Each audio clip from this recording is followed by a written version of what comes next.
안녕하세요. 막장 TV를 보면서 어떻게 저런 일이 일어날까 싶었지만 저 또한 그런 일을 겪게 되어 사연을 써보려고 해요. 전 30대 후반 여성입니다. 의대를 졸업하고 의사가 되었어요. 부모님은 너무 좋아하셨고 저 역시도 어렸을 때부터 꿈이었던 의사가 되었다는 게 실감이 나지 않을 정도로 좋았어요. 그렇게 졸업 후 열심히 일만 했던 것 같아요. 워낙 잠잘 시간도 모자라다 보니 제대로 된 연애 또한 할 수 없었죠. 그러다 친구가 이렇게 가단 평생 연애 한번 못 해보겠다고 놀렸지만 괜찮았어요. 지금은 일이 더 소중했으니까요.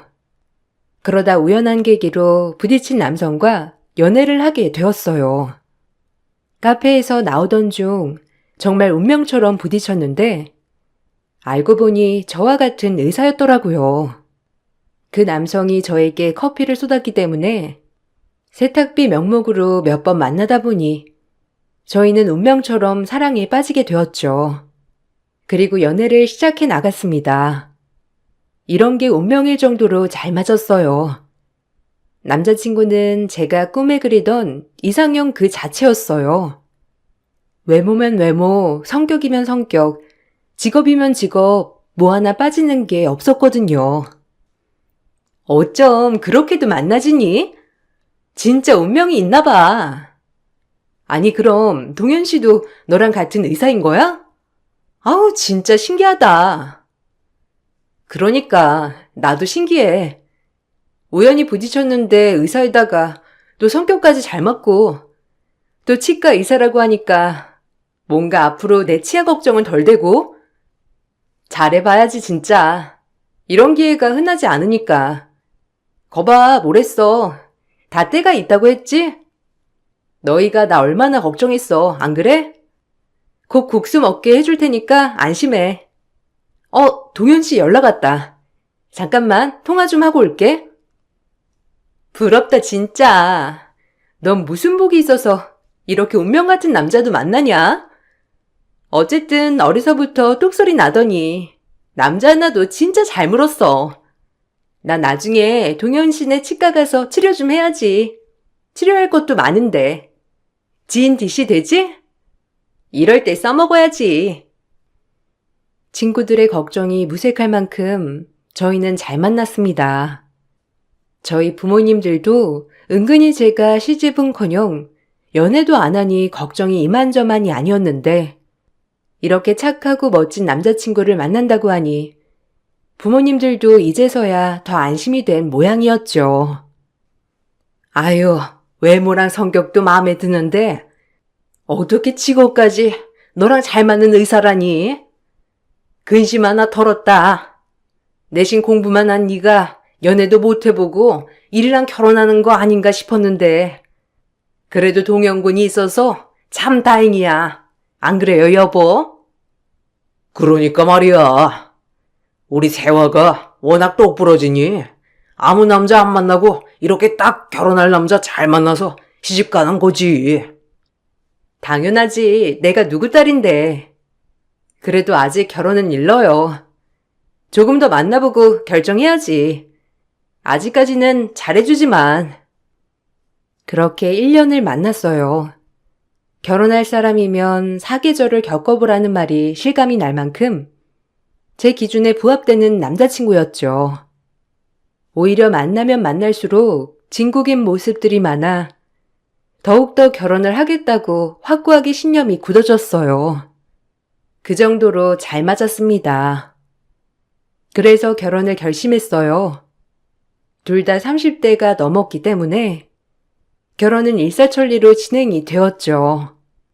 결혼을 준비하고 보니 더욱더 세심하고 자상한 이 남자친구가 내 남편이 된다니 실감이 나지 않을 만큼 좋더라고요. 모든 제 뜻을 다 들어주는 남자친구였거든요. 처음 남자친구 집에 인사 가던 날 얼마나 긴장이 되고 떨리던지. 하지만 긴장이 무색할 만큼 시어른들은 다들 좋으신 분들이더라고요. 남자친구가 어쩜 이렇게 성품이 좋은지 시부모님들을 처음 뵙고 느꼈어요. 그 부모의 그 아들이라는 것을요. 어서 와요. 우리 아들 누구랑 결혼할까 했더니 이렇게 예쁘고 지적인 며느리 데리고 올지 몰랐네. 아유, 반가워요. 네, 감사합니다. 저도 너무 궁금했는데 이렇게 좋으신 분들이라서 너무 좋아요. 앞으로 잘 부탁드릴게요. 예쁘게 봐주세요. 아유, 어쩜 이렇게 말도 예쁘게 할까? 우리 동현이랑 너무 잘 어울리는 한 쌍이라 내가 기분이 너무 좋네. 아, 결혼하면 분가시킬 거고 우리는 절대 신경 쓰지 않아도 되니까 마음 편히 지내요. 난 시집살이 시키는 시부모들이 진짜 이해가 안 가더라. 오히려 딸이 없어서 딸처럼 가까이 지내고 싶거든. 우리 그렇게 지낼 수 있겠지? 세화 씨 보니까 딱 그럴 수 있을 것 같네. 그럼요. 제가 더 잘할게요. 그렇게 편히 말씀해 주셔서 너무 감사합니다. 어머님 말씀에 마음이 너무 훈훈해지는데요. 와, 진짜 보기 좋다. 다른 집들 고부 갈등이 다 뭐다 있다는데 우리 집은 그런 걱정 없이 아주 일사천리로 해결되겠어. 시부모님들은 저에게 손 하나 까딱 못하시게 하면서 절 예뻐해 주시더라고요. 그날 얼마나 하하호호 했는지 너무 좋았죠. 그리고 결혼 전 친해져야겠다는 생각에 시댁 식구를 자주 보게 되었어요. 밖에서도 만나 밥도 먹고 그렇게 친해지는 과정이 있었죠. 어느 날 시부모님과 남편 이렇게 한정식 집을 가던 날이었어요. 홀서빙을 하시는 분이 남자친구를 알아보더라고요. 학교 동창인가 싶었지만 남자친구는 전혀 모른다는 기세였고요. 그냥 닮은 사람인가 보다 싶었고 그저 그러려니 넘겼어요. 너 규만이 아니냐? 야, 왜 이렇게 오랜만에 보는 거야? 어디서 뭐 하나 했더니 이제서야 만나네. 보고 싶었다. 저 사람을 잘못 본 것 같은데요. 죄송하지만 그쪽이 단단히 헷갈리신 것 같네요. 전 이동현이라고 합니다만. 에이, 규만이 맞는데 뭘. 규만이 아니라고? 아닌데, 맞는 것 같은데. 너 승원고 나온 이규만 아니야? 맞는데. 우리 옛날에 오락실 가고 자주 놀았잖아. 너 사거리 지하상가 기억 안 나냐? 와씨, 자꾸 모른 척하네. 딱 이규만 맞구먼. 아니, 이거 보세요. 여기 제 아들 이동현 맞고요. 아니라는데 왜 자꾸 좀 불쾌해지려고 하네요. 우리 아들은 대원외고 나왔어요. 죄송합니다. 너무 닮아서 제가 실수를 했나 봐요. 제 동창이랑 너무 똑같길래 기분 언짢으셨으면 마음 푸세요. 괜찮습니다. 헷갈리실 수 있죠. 전 이동현이라고 하고요. 이제 아셨으니까 다른 거 할래 보세요. 괜찮아요. 식당 직원 때문에 조금 분위기가 흐려졌지만 다시금 남자친구는 웃으며 화난 어머님을 달래더라고요. 이게 화낼 일인가 싶었지만 계속 아니라고 하는데 맞는다고 하는 직원이 조금은 불쾌할 수 있겠다 싶어 저 역시도 그냥 넘어갔고요. 뭐 착각할 수도 있죠. 엄마, 기분 풀어요. 세화도 같이 있는데. 뭐 내가 흔한 얼굴인가 보죠. 기분 좋게 식사해요, 우리. 그래, 내가 좀 그랬나? 세화야, 미안해. 아니라는데 자꾸 맞는다고 우기니까 나도 모르게. 얹어놨던 거 아니지? 네, 그럼요. 괜찮아요. 충분히 기분 나쁠 수 있죠. 여기가 그래도 맛있다고 하는 유명 맛집인데 어서 드세요. 그러게, 유명 맛집인데 직원 교육은 엉망인 것 같구나. 손님이 아니라는데도 참. 그래, 맛있게 먹자. 이왕 왔으니까. 그날은 그런 해프닝으로 넘겼어요.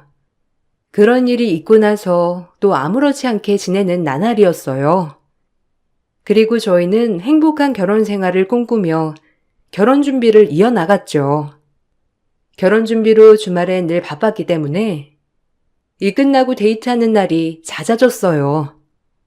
항상 퇴근 때 저를 데리러 오는 남자친구에게 미안하여 오늘은 내가 오프를 쓰고 꼭 남자친구를 데리러 가야겠다고 생각을 했죠. 깜짝으로 남자친구 병원 앞에 도착하여 서프라이즈를 해주려고 했을 때 병원 앞에 다다라 남자친구에게 전화를 했습니다. 너무 좋아할 거란 생각과는 다르게 남자친구는 놀래며 약간 격양되게 반응하더라고요. 힘들게 오프까지 써가면서 왔는데 사실 남자친구 반응에 김이 새는 느낌이었어요. 그래도 너무 당황해서 그랬나 싶어서 마음을 좋게 생각하기로 했어요. 나야. 자기 일하고 있어? 나 지금 어디게? 자기 병원 앞에 와 있어. 지금 병원 선생님들 거랑 해서 간식 좀 사가지고 올라가려는데 혹시 일하시는 선생님들이 몇 명이야? 커피랑 도넛 정도 사가면 되는 건가? 어떻게 생각해? 뭐라고? 여기 병원 앞에 와 있다고? 내가 지금 내려갈게. 아니, 왜 말도 없이 병원으로 찾아와? 나 이런 거 별로 안 좋아해. 아니, 그냥 난 깜짝으로 놀래주려고 했지. 미안. 이왕 온 김에 그냥 커피랑 도넛만 전달해주고 갈게, 그럼. 아니야. 내가 내려갈 테니까 그냥 차에 있어. 지금 대표 원장님 기분도 별로고 오늘 병원에서 일이 좀 있어서 거기서 기다려 그냥. 내가 내려갈 테니까. 지금 잠깐 환자 봐야 해서 한 30분 정도 시간 걸릴 것 같아. 차에서 기다려. 내려갈게. 남자친구는 한사코 제가 병원에 올라가는 걸 막더라고요. 그렇게 차에서 기다릴 때쯤 저기 멀리서 가운 입고 달려오는 남자친구가 있었죠. 바쁜데 괜히 시간 뺏는 건 아닌가 싶었지만 전화로 그렇게 쌀쌀 맞았던 것과는 다르게 다시 예전에 상냥한 남자친구로 돌아왔더라고요. 사실 조금 섭섭했어요. 그래도 멀리서 얼굴 한번 보겠다고 온 저에게 전화로 너무 섭섭하게 한 게 아닌가 해서요. 하필 오는 날이 장날이라고. 오늘 좀 환자 컴플레인으로 인해서 원장님 심기가 좀 안 좋으셔서. 그러니까 그냥 오늘은 얼굴만 보는 게 나을 것 같아. 나도 좀 예민해져 있어가지고 전화로 그랬던 것 같은데 화난 거 아니지? 미안해. 아니야, 내가 물어보고 왔어야 했는데 너무 내 생각만 했지 뭐. 근데 자기 이렇게 가운 입은 모습 보니까 새롭다. 병원에서 징글징글하게 보는 의사들인데도 뭔가 자기가 입으니까 색다른데? 그럼 끝날 때까지 기다렸다가 같이 저녁이나 먹을까? 반차 쓰고 내려올게. 조금만 기다려. 그래도 이렇게 왔는데 빨리 끝내고 마무리해야지. 내가 속죄도 할 겸. 에이, 무리하는 거 아니야? 병원 원장님 기분 언짢으시다며. 자기 갑자기 반차 쓰고 나가면 더 안 좋아질 것 같은데 아닌가? 내 앞으로 된 예약 어차피 거의 끝나서 괜찮아. 금방 옷 갈아입고 나올 테니까 기다려. 맛있는 거 사줄게. 섭섭했지만 역시나 다정하게 말해주는 남자친구 덕분에 마음이 사르르 녹아내렸어요. 어떻게 이런 남자친구를 만났나 싶으면서도 좋은 나날들이었죠. 그리고 얼마 안 있다가 외국에 있다던 남자친구의 남동생이 귀국을 하던 날이었어요. 이제 결혼할 사이니 당연히 얼굴을 보고 인사해야겠다 싶어 남자친구 집에 방문을 했죠. 남자친구 동생은 남자친구와 전혀 다른 이미지였습니다. 부드러운 남자친구와는 다르게 조금 터프하고 상남자 기질이 있는 것 같았거든요. 형제라도 다르구나 싶었죠. 네 형수 될 사람이야. 인사해. 앞으로 깍듯이 모셔야 한다. 자식, 그래도 외국에서 얼마 만에 나오는 거냐? 연락도 없이. 아직도 형, 참 정신 못 차렸네. 심히 걱정이다. 뭐 내 인생 아니지만 어쨌든 반가워요, 형수님. 잘 부탁해요. 아, 네, 안녕하세요. 동현 씨 동생분 궁금했는데 이렇게 보게 돼서 좋네요. 미술 전공을 하신다고 들었어요. 그래서 그런지 예술가 느낌이 확 오는데요. 동현 씨랑은 완전히 다른 분위기인 것 같아요. 같은 형제인데도 좀 다른 느낌이랄까? 네? 미술이요? 뭐 그렇다고 해두죠. 형제인데 완전히 다르죠? 성격도 다르고 마인드도 다르고. 그치 형? 세화야, 동욱이 걱정할 필요 하나도 없어. 어차피 다시 외국 들어갈 거고 지금 잠깐 나온 거니까 너무 신경 쓰지 마. 너도 늘 삐딱 한 건 좀 고쳐라. 세화가 놀래겠다. 동욱이 있다가 엄마랑 단둘이 얘기 좀 하자꾸나. 세화야, 이것 좀 먹어봐. 시어머니는 동생과 남자친구를 대하는 온도 자체가 다르셨어요. 약간 반항적인 모습이 있는 시동생이 이 집에서 천덕꾸러기인가 보다라고만 생각했어요. 하지만 남자친구의 동생이 이 집안의 모든 키를 쥐고 있다는 것을 안 건 그 후로 얼마 안 있다가였죠. 늘 남자친구네 집에 가면 동생은 외출을 하고 없었고 남자친구도 동생에 대한 얘기를 그렇게 좋게 하진 않더라고요. 내 동생 그때 봤지? 좀 삐딱해. 어렸을 때부터 부모님이 차별했다고 생각하거든. 나랑 자기랑. 그래서 그런지 원래 좀 삐딱하게 받아들이고 그런 게 좀 있어. 네가 이해해. 어렸을 땐 안 그랬는데 크면서 점점 더하네. 걱정되게. 아, 그래? 그래도 뭐 나쁘지 않던데? 그냥 어머님이랑 당신이 좀 과잉되게 반응하는 것 같긴 했어. 원래 이런 사람 저런 사람 있는 거잖아. 자기도 너무 안 좋게만 생각하지 마. 그래도 형제가 둘밖에 없는데 잘 지내면 좋지, 안 그래? 내가 형제가 없어서 그런가. 그래도 자기 이렇게 형제가 있다는 게 부럽다. 그러니까 동생한테 좀 잘해줘. 하나밖에 없잖아. 그래야지. 그래도 네가 이렇게 착해서 너무 좋아. 이제 결혼 얼마 안 남았으니까 조금만 더 힘내서 준비해보자. 그렇게 얼마 남지 않은 결혼 준비를 하면서 더욱더 눈코 뜰 새 없는 바쁜 하루하루가 되었어요. 그리고 집을 계약하게 되었죠. 둘 다 직장이 가까이 살고 싶었기 때문에 서울로 집을 얻게 되었어요. 저희 집과 남자친구 집이 그렇게 어려운 편이 아니었기 때문에 집 문제하는 것은 그렇게 어렵지 않게 준비가 되었죠. 그리고 제가 병원이 바빠짐을 틈타 모든 계약을 남자친구가 하게 되었어요.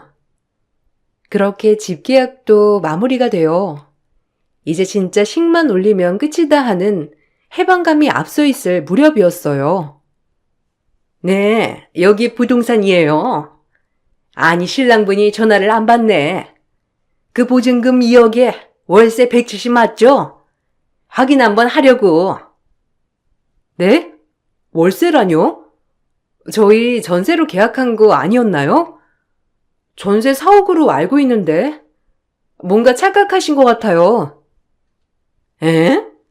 그래요? 아닌데. 신랑이 월세로 바꿨어요.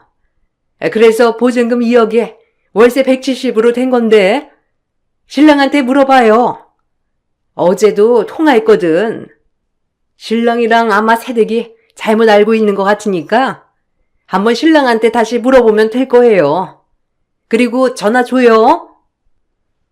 분명 전세 계약을 해서 저 2억 남자친구 2억 해서 4억짜리 집을 계약한 걸로 알고 있었는데 보증금 2억에 월세라는 말이 이해가 안 가더라고요. 너무 황당하기도 했고요. 그렇게 남자친구에게 이게 어떻게 된 일이냐며 따져 물었어요. 좀 기가 막혔거든요. 아니, 오늘 부동산 아주머니 전화 오셨는데 우리 전세 계약한 거 아니었어? 갑자기 월세라고 하시네? 이게 어떻게 된 거야? 어? 그거 내가 말하려고 했는데 정신이 없었다. 아니, 적금이 1년 뒤에 깨지거든. 막상 깨려고 하니 아깝잖아. 그래서 그냥 일단 월세로 돌렸어. 부모님한테 돈 해달라고 하기도 그렇고. 뭐든 다 내 힘으로 하고 싶었거든. 자기는 월세 걱정하지 마. 월세는 내가 낼 거야. 그래서 그냥 별로 신경 쓰지 않았는데 1년 뒤에 차라리 목돈 만들어서 청약 부어 매매하는 게 낫지 않아? 아니, 그래도 말은 해줘야지. 우리 전세로 다 말해놓고 무슨 이제 와서 월세를. 그리고 월세가 얼마나 돈 아까운 건데. 한 달에 170이면 1년이면 얼마야, 안 그래? 아, 월세는 아닌 것 같아. 아무리 자기 돈이지만 이제 결혼해서 같은 돈이기도 한데. 에이, 걱정하지 말라니까. 내가 다 생각이 있어서 그래. 신혼 청약해가지고 목돈이랑 해서 집 사는 게 나을 것 같아서 그래. 한사코 남자친구는 지금은 월세고 청약을 부어 집을 매매하자고 말을 바꾸더라고요. 물론 남자친구를 이해하지 못한 건 아니었지만 이런 것을 상의도 없이 했다는 게 좀 화도 나고 처음 보는 남자친구의 태도에 실망을 크게 했어요. 좀 믿었던 것에 대한 거짓말 같았거든요. 그리고 부동산 아주머니에게 전화가 오지 않았다면 이것을 제가 몰랐을 거라는 것이 배신감이 들었죠. 처음으로 신뢰가 깨진 사건이었어요. 부부간의 신뢰가 가장 중요하다고 생각했던 저였지만 말이죠. 좀 속상하더라고요. 그래? 좀 이상하긴 하다. 그걸 그냥 전에 말하면 되지. 왜 굳이 모르게 했대? 동현 씨, 은근 음흉한 구석이 있네. 뭐 청약 보면서 매매할 때 더 놀래주려고 했다는데 그게 말인지 잘 모르겠어. 워낙에 실망감을 주는 사람이 아니니까 이런 거 그냥 넘어가야 할지 아니면 짚고 넘어가야 할지 고민이다 진짜. 결혼식은 코앞인데 어째 할지. 아, 머리 아파.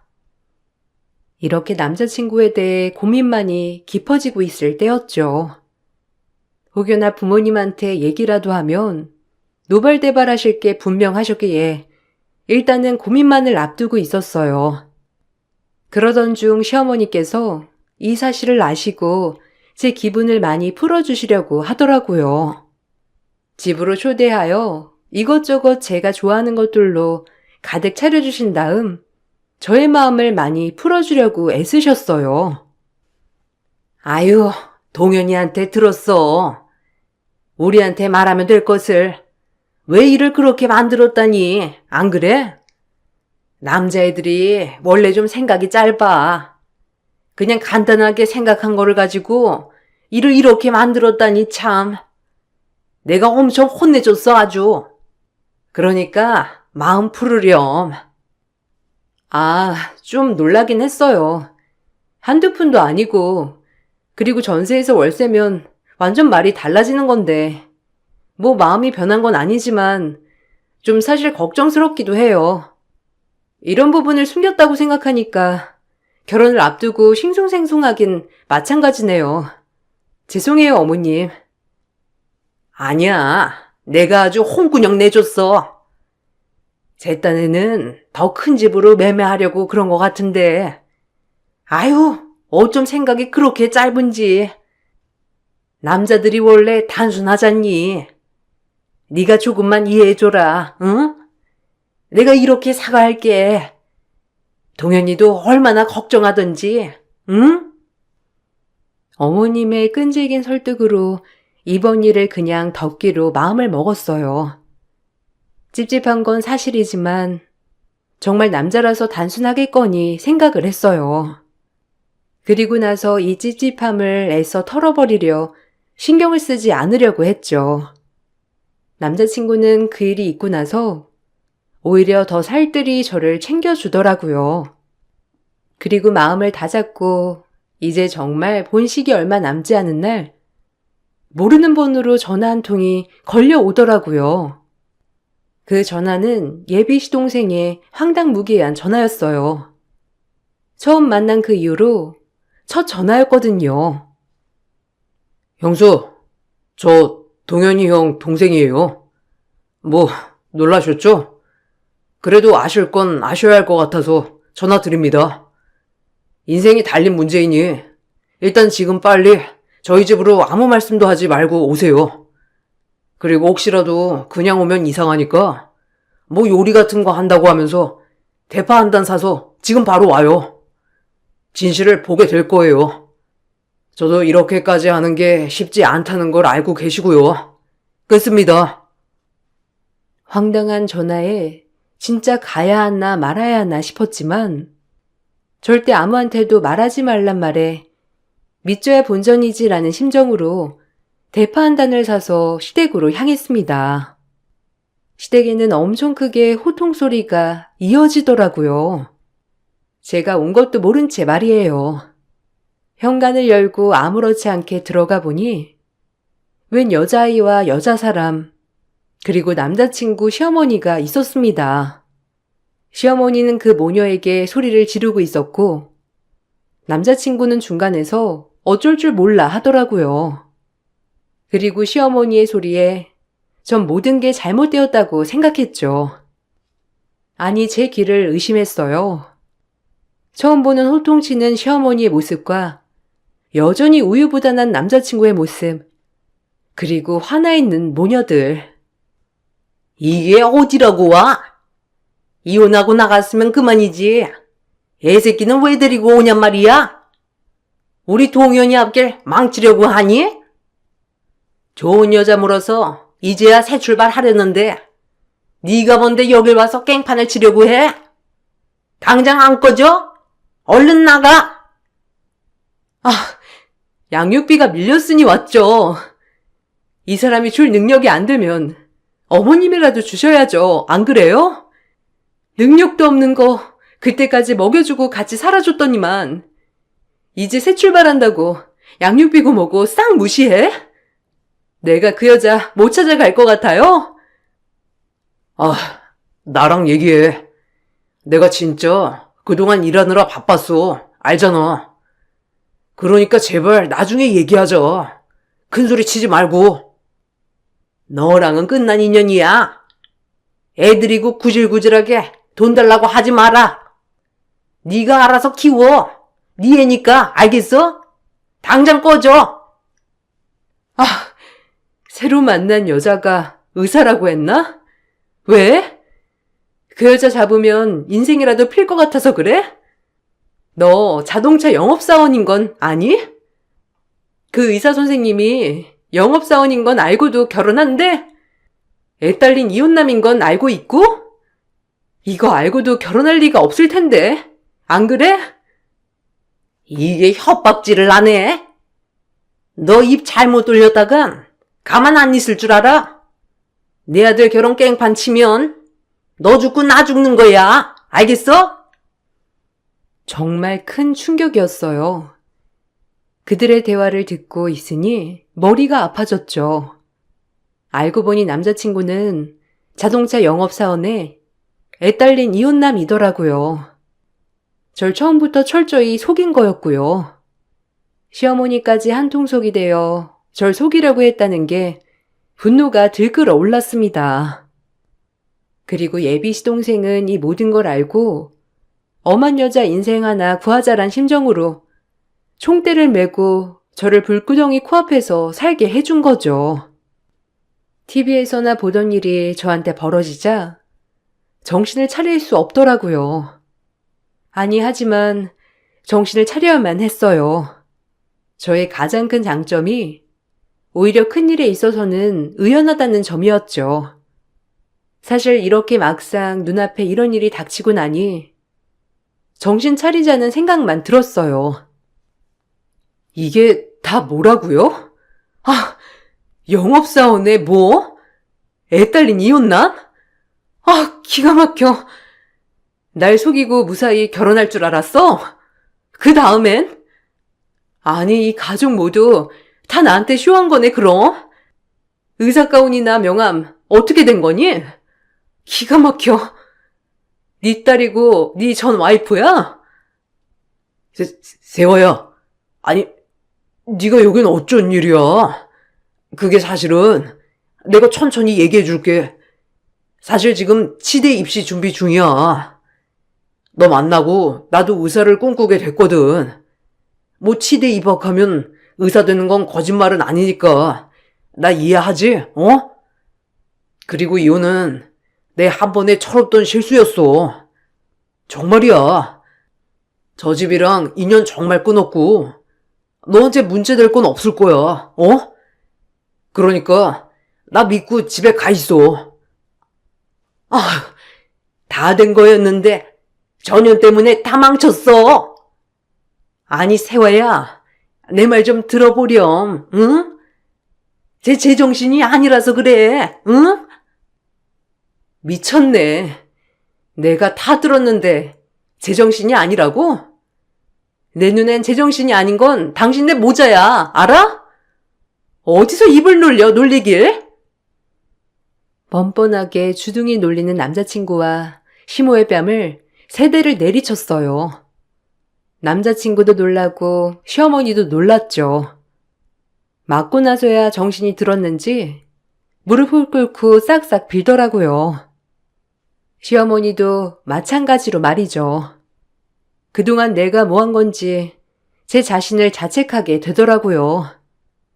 제가 남자친구의 뺨을 날리고 남자친구가 나가 떨어지자 시어머니 또한 절 붙잡고 비시길래 시어머니의 뺨도 세차게 날렸습니다. 사실 머리털을 다 뽑아놓고 싶었지만 꾹꾹 참았죠. 시어머니는 제 뺨세례에 놀랐는지 아무 말도 못하고 울기만 하더라고요. 얼마나 가증스럽던지. 이 난리를 치고 있자니 전 와이프도 놀랬는지 허둥지둥 바깥으로 나가더라고요. 대환장의 파티였죠. 인생 살면서 이렇게 크게 화났던 일이 있나 싶더라고요.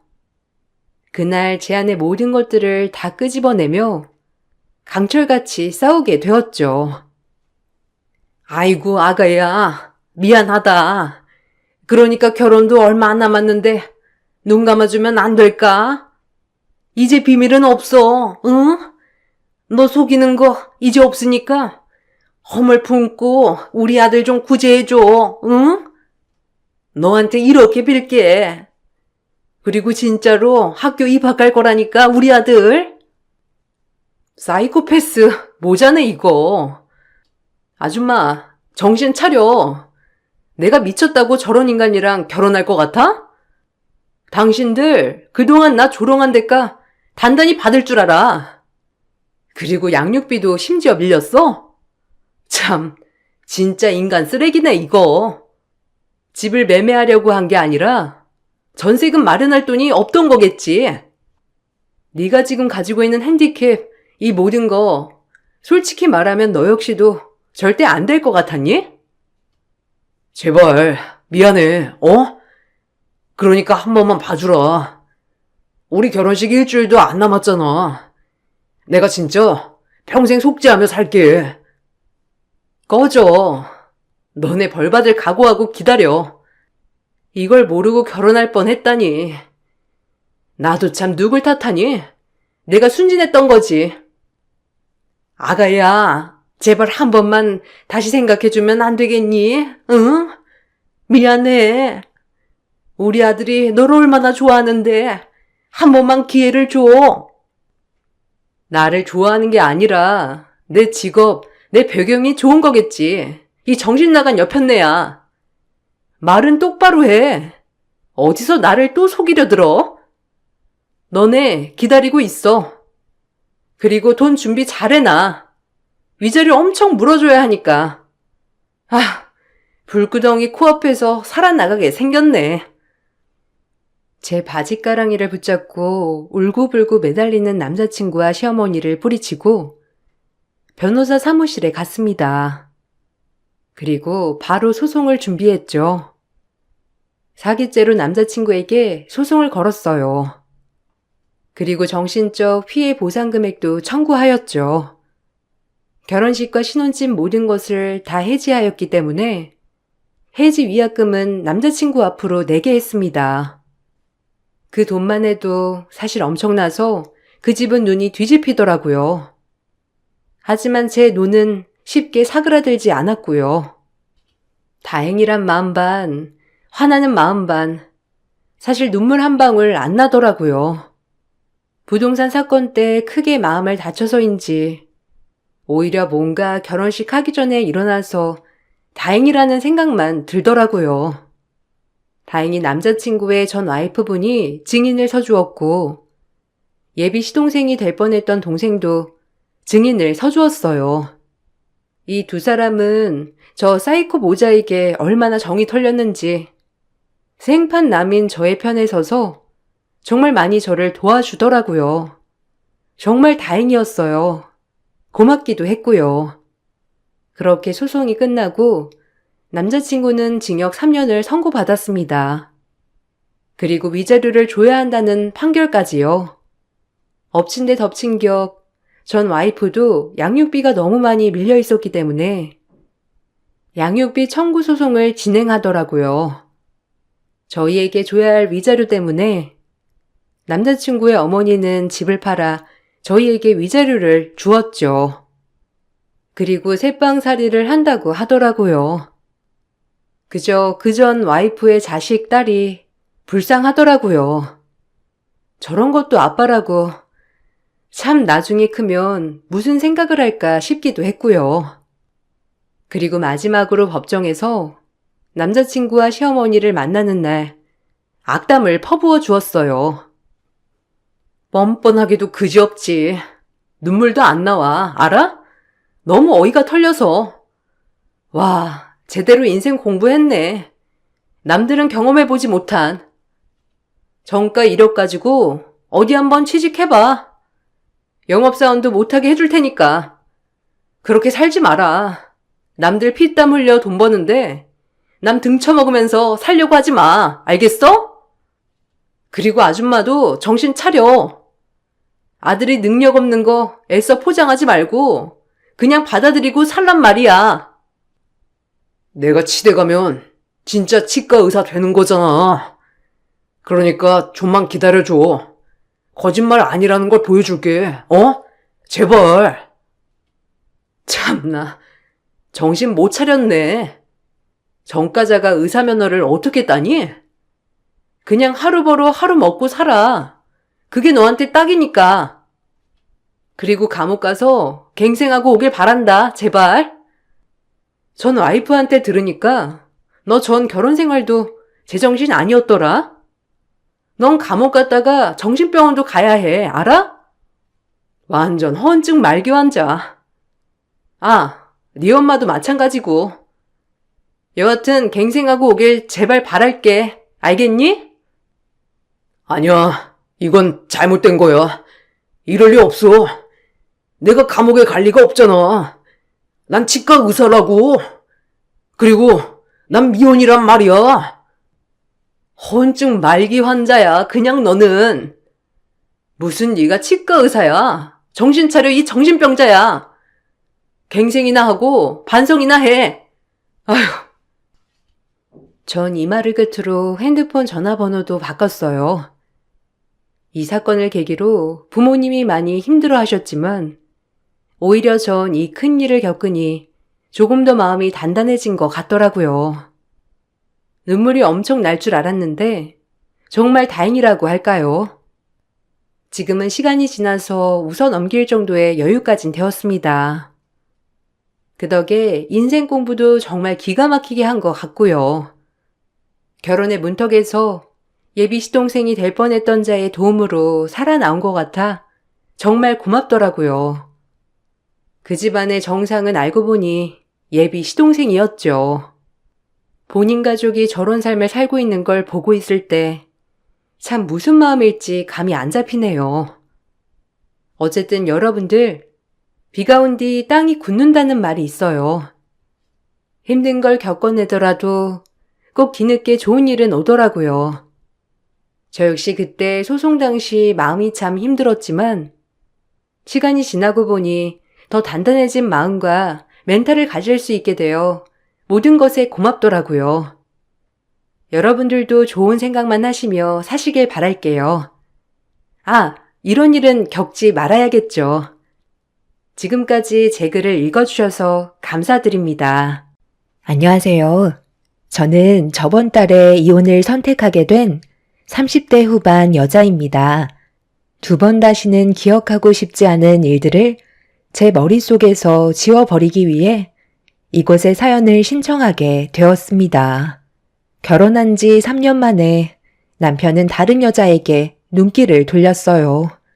평생을 함께 하겠다고 많은 사람들 앞에서 서약을 하던 남편이 바람을 피우게 될 거라곤 상상조차 하지 못했었어요. 제가 보는 눈이 없어서 이런 결과를 가져온 거겠지만 그만큼 남편은 저에게 많은 것들을 철저하게 숨기면서 이중 생활을 해왔었기 때문에 전혀 눈치를 채지 못하고 있었어요. 여기서 문제는 잘못한 건 제가 아닌데 화살은 저에게 돌아오고 있었죠. 남편이 바람을 피우고 있는 장면을 목격하게 됐던 건 정말 어이없는 장소에서 발각이 되었는데요. 등잔 밑이 어둡다고 저희 동네 카페에서 서로 마주 앉아 손을 잡고 있는 모습을 들키고 말았었죠. 전혀 생각해 본 적 없었던 장면이었기 때문에 남편과 내연녀의 행동은 저에게 너무 큰 충격을 안겨줬었어요. 저는 분식 식당을 운영하고 있어요. 장사가 엄청 잘 되는 편은 아니지만 그래도 애정을 쏟아 열심히 하다 보니 어느새 많은 분들께 인정을 받았는지 체인점 몇 개 정도 낼 수 있었어요. 안정적인 삶은 저에게 많은 행복을 가져다 주고 있었죠. 남편은 원래 중소기업 회사에서 직장 생활을 했었지만 제가 운영하고 있는 분식 식당이 점점 바빠지게 되면서부터 회사를 그만두고 제 일을 도와주기 시작했는데 그게 화근이었습니다. 사람이 돈에 여유가 생기면 잡생각을 하게 되는 건지 남편은 다른 곳에 눈을 돌리고 있었습니다. 카페에 분식 배달을 가게 된 남편이 한참이 지나도 돌아오지 않고 있었지만 크게 신경 쓰지 않았었어요. 점심시간도 끝이 나서 약간 한가해진 시간이라 남편도 개인적인 볼일이 있는 것 같아 주문이 들어오기 전까지 전화하지 않고 기다리고 있었어요. 그런데 갑자기 회사에서 꽤 많은 양의 주문이 들어와 남편한테 전화를 했는데 받지 않아 일단 분식부터 준비를 하고 있었습니다. 계속해서 반복적으로 전화를 걸어봤지만 제 전화는 전혀 신경 쓰고 있지 않았는지 아예 받을 생각을 하지 않고 있었어요. 저 혼자만 발등에 불이 떨어진 상황이었죠. 결국 배달 대행의 도움으로 준비한 음식을 보내줄 수 있었지만 저는 남편의 무책임한 행동에 화가 머리끝까지 올라와 버린 상태였어요. 남편이 자주는 아니더라도 가끔 돌발 행동을 해서 몇 번이나 저를 난감하게 만들었던 적이 있어서 불만을 털어놓았었고 서로 목소리를 높였던 적이 있었어요. 부부싸움이 좋지 않다는 걸 알고 있던 저는 최대한 많이 참고 있었죠. 남편은 볼 일이 있을 때는 꼭 전화나 문자를 남겨주겠다고 하더니 아예 연락조차 되지 않는 돌발 행동은 저에게 실망을 안겨주고 말았었죠. 남편이 회사를 그만둘 때 저는 그냥 계속 다니길 원했었어요. 사람 일 한 치 앞도 모르는데 제가 운영하는 분식집이 언제 불경기를 맞이하게 될지도 모른다는 불안감이 항상 있어서 그냥 다니는 게 좋을 것 같다고 했지만 남편은 저를 꼭 도와주고 싶다며 함께 하길 원하길래 남편이 도와준다면 여러 가지로 이득되는 부분들도 있을 것 같아 허락을 하게 되었었죠. 그런데 그건 저에게 엄청난 실수였고 남편은 저에게 많은 실망을 안겨주고 말았어요. 배달 담당인 남편이 연락이 되질 않으니 배달 대행 기사님들을 계속 불러야만 했고 제가 얼굴에 근심이 한가득이자 저와 어느 정도 친분이 있으셨던 배달 기사분께서 저에게 무슨 일이 있냐고 물어보시는 질문에 남편이 연락이 안 된다고 고민을 털어놓은 순간 충격적인 말을 듣고 말았네요. 제가 준비한 음식을 배달해주기 위해 저희 분식집으로 오고 있던 도중에 한 카페에서 저희 배달 오토바이를 봤었다는 말을 들을 수 있었습니다. 너무 놀라 저는 마지막 주문을 끝으로 분식집 문을 닫고 기사님이 알려주신 카페로 급하게 걸음을 옮기게 되었고 몇 시간 동안 연락이 안 되었던 남편 오토바이가 정말로 카페에 주차되어 있더라고요. 천천히 카페 안을 살펴보는 순간 충격적인 장면을 목격하고 말았던 거죠. 저희 단골 손님이었던 카페 주인이 남편과 서로 마주 앉아 즐겁게 대화를 나누면서 서로 진한 접촉을 하고 있던 장면이 눈에 들어오는데 온몸이 떨릴 정도로 분노가 치밀어 올랐어요. 무슨 일이 생긴 건 아닌지 걱정하며 발만 구르고 있었던 제가 정말 한심해 보이던 순간이었고 떨리는 손으로 모든 남편과 내연녀의 행동들을 핸드폰에 저장하고 있는데 몰래 숨어서 그 모습을 촬영하고 있는 모습이 카페 유리창에 반사되어 제 자신의 모습과 마주치자 너무 불쌍해 보여 결국 눈물이 쏟아지고 말았어요. 결국 카페 문을 활짝 열어 젖힌 뒤 남편과 내연녀가 서로 마주보며 웃고 있는 자리로 달려가 난리를 치게 되었고 모든 사실이 들통난 남편은 저에게 해명을 하기 시작했어요. 여보, 당신이 여긴 어쩐 일이야? 분식집은 어떻게 하고 왜 여길 온 거야? 지금 뭔가 오해가 있는 것 같은데 지금 머릿속으로 상상하고 있는 것들 그런 거 아니니까 너무 흥분하지 말고 내 말 좀 들어봐. 당신도 잘 알고 있는 사이잖아. 우리 단골 손님이고 커피 한잔하고 가라고 하길래 잠깐 대화 좀 나눴던 것 뿐이야. 그래.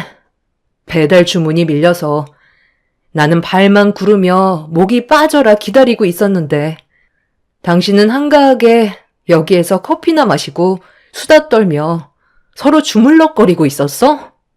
지금 이런 상황에서 나한테 거짓말까지 하는 거야? 요즘 들어 배달 나가면 잘 들어오지 않아 계속 신경이 쓰였는데 결국 이런 거였네? 저기 뭔가 오해를 하신 것 같으신데요. 저희 정말 아무 사이도 아니에요. 서로가 남의 가정이 있는데 뭐하러 가정을 무너뜨리는 행동을 하겠어요? 서로가 워낙 친하다 보니까 터치 정도는 할 수 있는 거죠. 그것 가지고 너무 심각하게 생각하신다. 흥분 좀 가라앉히시고 여기 좀 앉아보세요. 커피 한 잔 같이 해요. 내가 지금 한가롭게 커피나 마실 기분일 것 같아? 너희 둘, 내가 핸드폰에 증거물 다 남겨놨거든? 아무리 서로 친하다고 해도 사진 속에 있는 장면들은 누가 봐도 바람이라고. 너희들 내가 절대 용서하지 않을 거고 눈물로 애연을 해도 받은 만큼 돌려줄 테니까 각오하는 게 좋을 거야.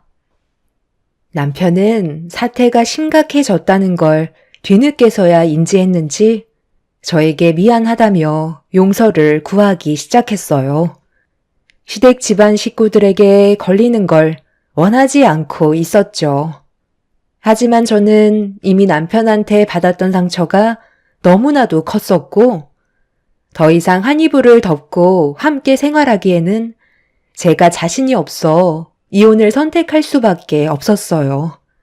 남편이 바람을 피웠다는 사실을 시댁 식구들 앞에서 털어놓자 다들 경악을 했고, 시모는 남편의 가슴을 밀치면서 어떻게 그럴 수 있냐고 분노하셨어요. 세상에, 둘째 며느리가 우리 집안에 어떻게 했는데 네가 지금 다른 여자한테 눈길이나 돌릴 상황이야? 당장 무릎 꿇고 손이 발이 되도록 빌지 못해? 아이, 바람 아니라니까요. 그냥 서로 인사나 주고받다가 가까워져서 대화 좀 몇 번 나눈 것밖에 없어요.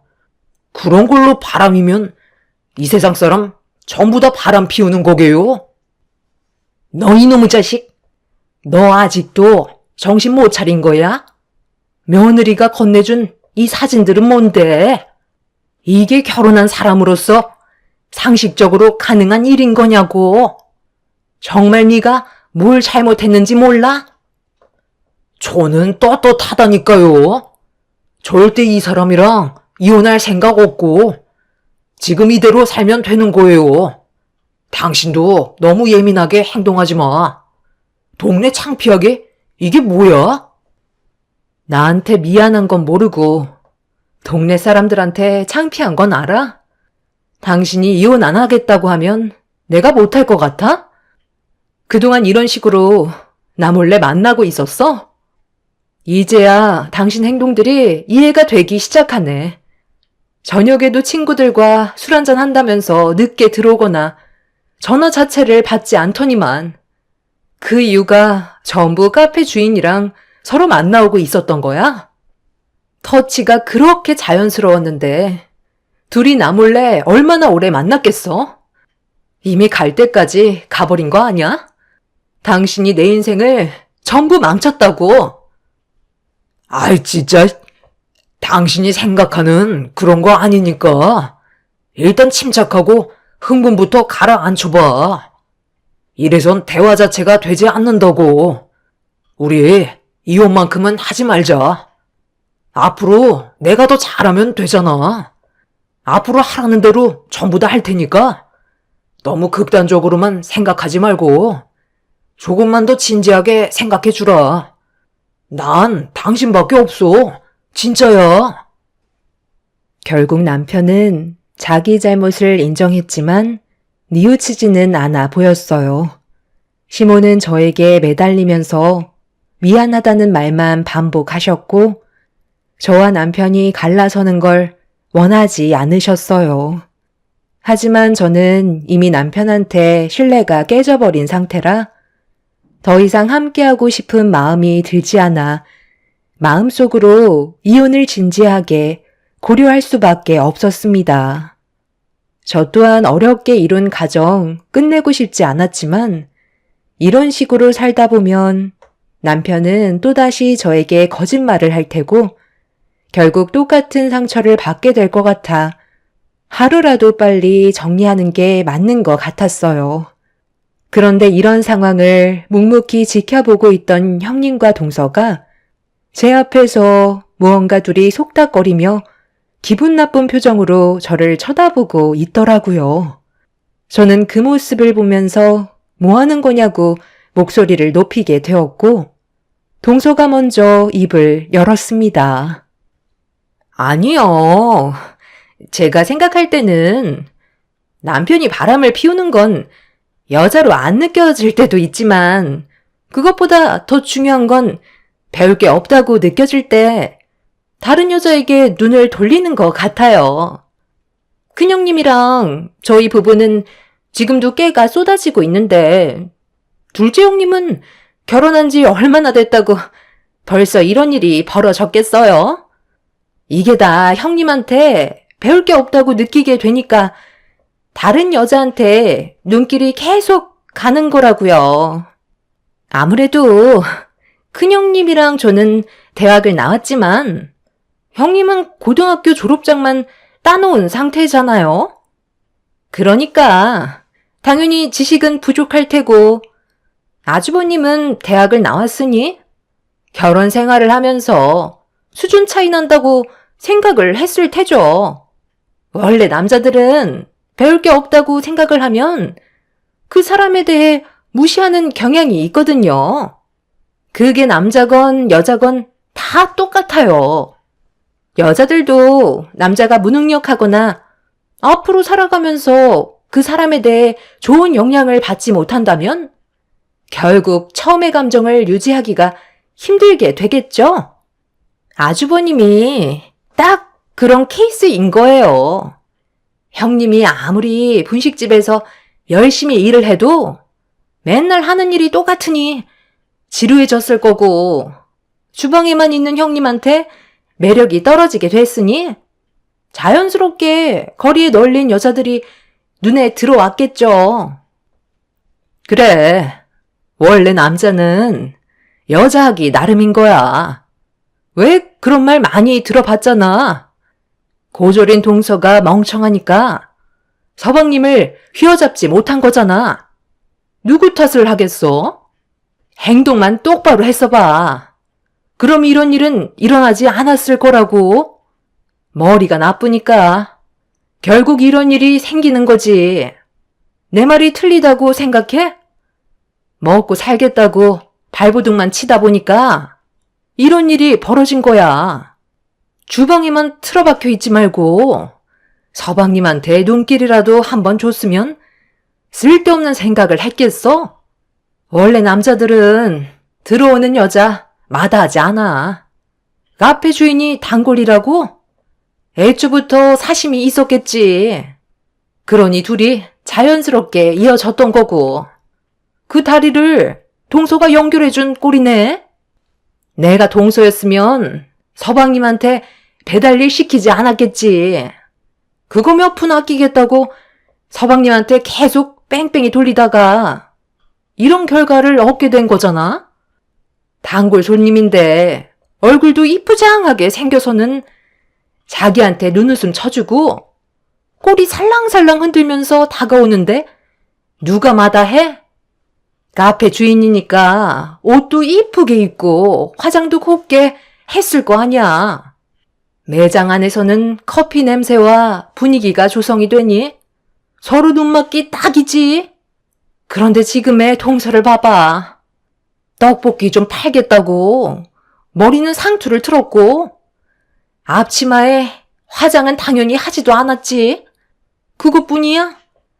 튀김까지 튀기다 보니 얼굴에 땀과 기름으로 범벅되어 있어서 얼굴은 힘들어서 죽을 상인데 서방님이 카페 배달 일을 끝내고 다시 분식집에 들어왔을 때 기분이 어떻겠어? 그런 삶을 살고 싶을까? 동서가 여자로 보이겠냐는 거야. 요즘 체인점도 내고 돈 좀 벌기 시작하니까 더 정신없이 매달리고 있는 것 같은데 그 사이 동서는 서방님을 놓치고 있었던 거라고. 그러니 이게 누구 잘못인 것 같아? 나랑 막내 동서가 봤을 때 서방님이 헛바람 든 건 전부 다 동서 때문이라는 거야. 그 머리로 이혼은 제대로 할 수나 있겠어? 같은 여자이지만 동서는 정말 많이 모자란 것 같다. 윗동서와 아랫동서는 저에게 엄청난 충격을 안겨주었고 그 말을 묵묵히 듣고 있던 남편이 윗동서의 말이 끝남과 동시에 자기가 바람을 피우게 된 건 전부 다 제 탓이라면서 흥분해선 절대 이혼은 할 수 없다고 모든 잘못을 저에게 돌리고 있었습니다. 그 모습을 바라보고 있던 저는 할 말을 잃었고 제 편을 들어줄 거라 생각했던 시모조차 아무 말도 하지 않고 다른 곳만 바라보고 계셨네요.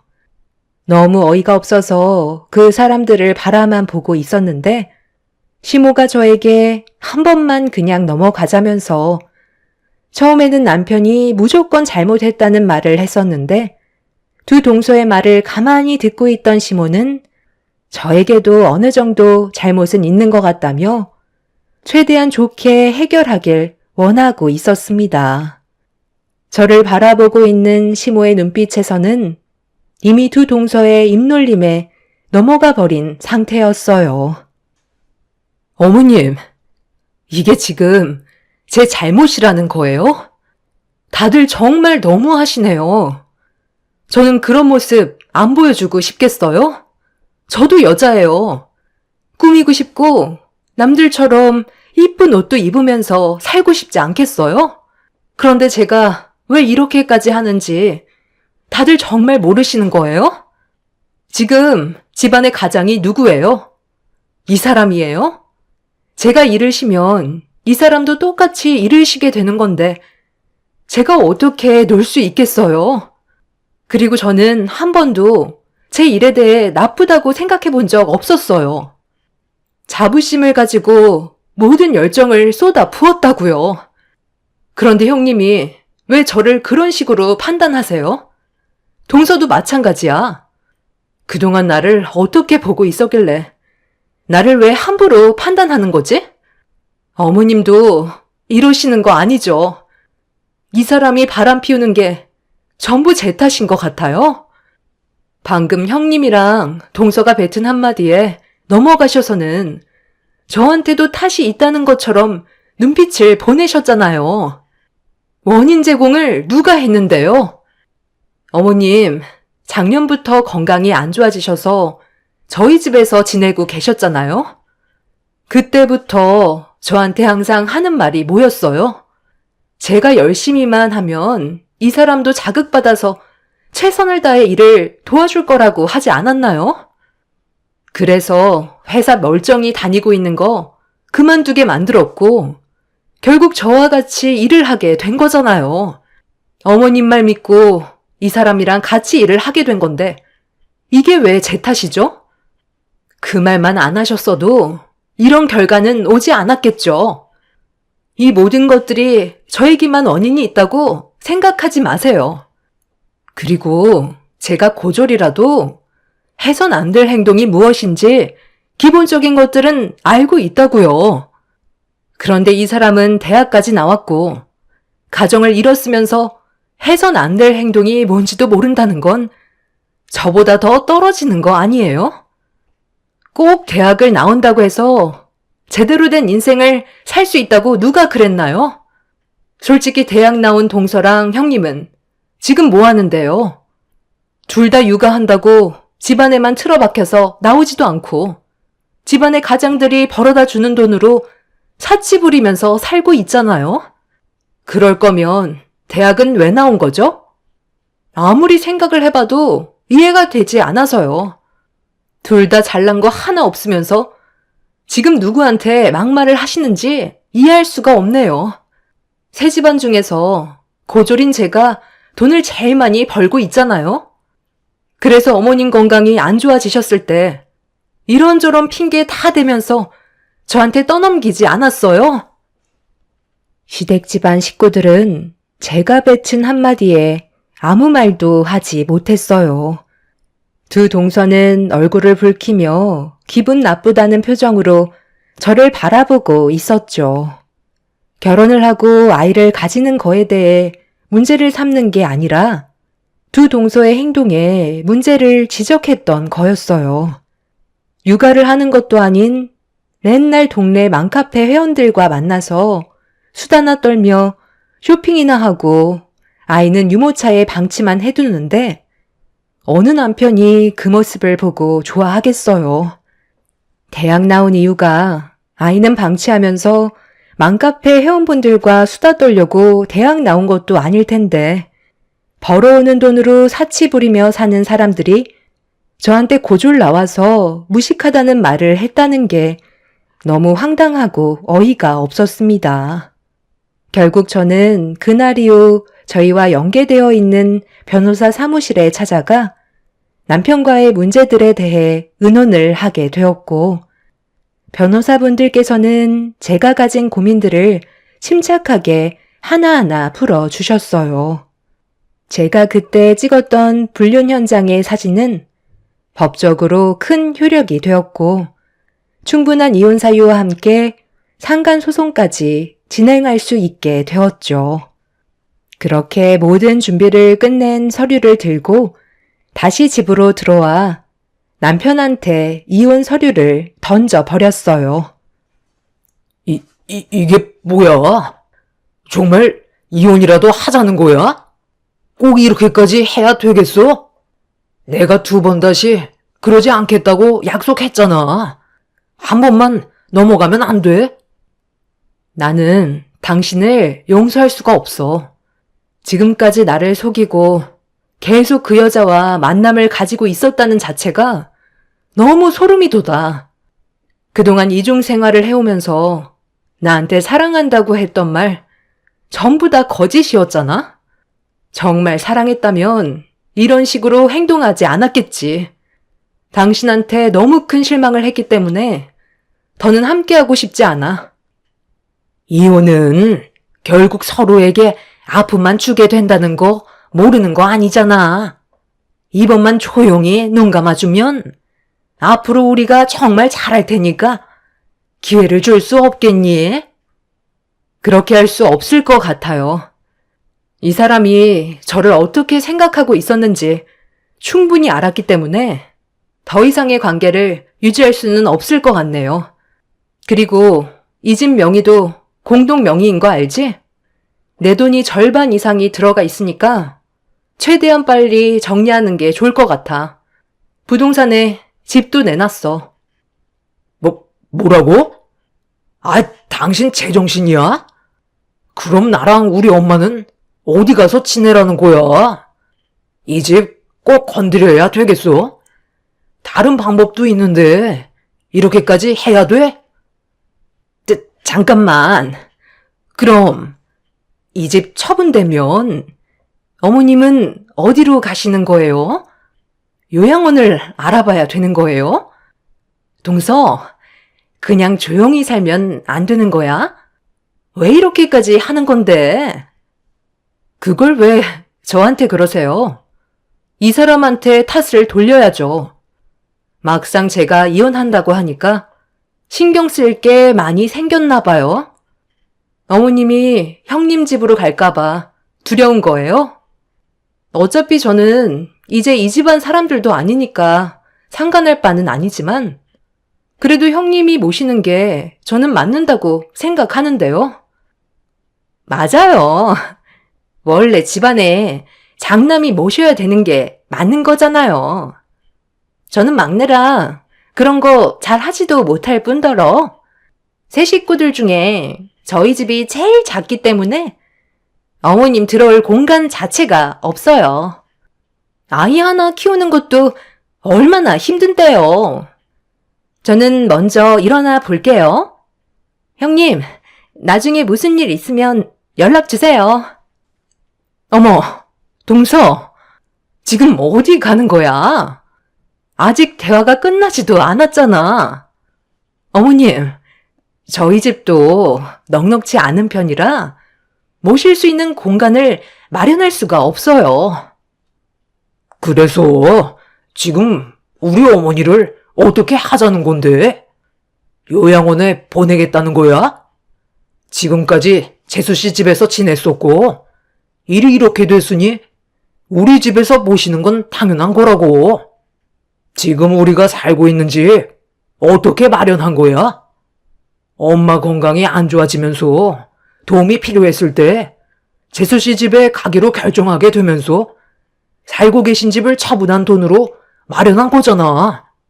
원래는 재수 씨한테 일부 줘야 하는 게 맞는 건데도 우리가 좀 더 잘 살았으면 좋겠다고 배려해 줬던 거 기억 안 나? 어머, 벌써 지나간 일을 이 사람이 왜 지금 꺼내는 거야? 나는 하여튼 싫다고 했잖아. 어머님, 저는 절대 모시고 싶지 않으니까 그냥 요양원 들어가세요. 요즘 시설도 많이 좋아졌고 며느리 눈치 안 보면서 지낼 수 있잖아요. 그게 서로에게 속 편하다고요. 서방님이 처신만 잘했어도 이런 일은 생기지 않았을 거라고요. 이건 다 서방님 탓이에요. 제가 이혼 서류를 던짐과 동시에 집안 싸움이 시작됐고 갈 곳이 없어진 시모는 아무도 돌보지 않겠다고 난리를 치게 되면서 결국 윗동서와 아랫동서의 몸싸움으로까지 번지고 말았습니다. 그걸 말리려던 남자들까지 서로 감정이 격해지다가 걷잡을 수 없을 정도로 몸싸움이 시작되었죠. 그 와중에 시모는 요양원에는 들어가고 싶지 않으셨는지 형님과 동서 집에 얹혀 살겠다며 불난 집에 부채질을 하고 있었습니다. 한순간에 집안 전체가 무너져 내렸고 남편은 저에게 한 번만 용서해달라고 처음으로 무릎을 꿇으며 손이 발이 되도록 빌었어요. 지금의 사태를 진정시키기 위해서는 자기가 무릎 꿇는 방법이 최선이라고 생각한 것 같아 보였습니다. 하지만 저는 그런 남편 앞에서 미련 없이 뒤돌아섰고 자기의 잘못된 행동에 대해 땅을 치며 후회하고 있었네요. 그렇게 남편과 저는 오랜 결혼 생활을 유지하지 못한 채 이혼이라는 결과를 가져오고 말았어요. 이 사실을 알고 계신 부모님께서도 남편의 잘못된 행동에 대해 화가 많이 나셨지만 일부러 일을 크게 만들고 싶지 않아 저 혼자 모든 걸 처리한 다음에 부모님께 알려드렸었죠. 평생을 함께 할 줄 알았던 남편과의 인연을 끝낸다는 건 저에게 상당한 충격으로 다가왔었지만 지금은 어느 정도 현실을 받아들이며 살아가고 있는 중입니다.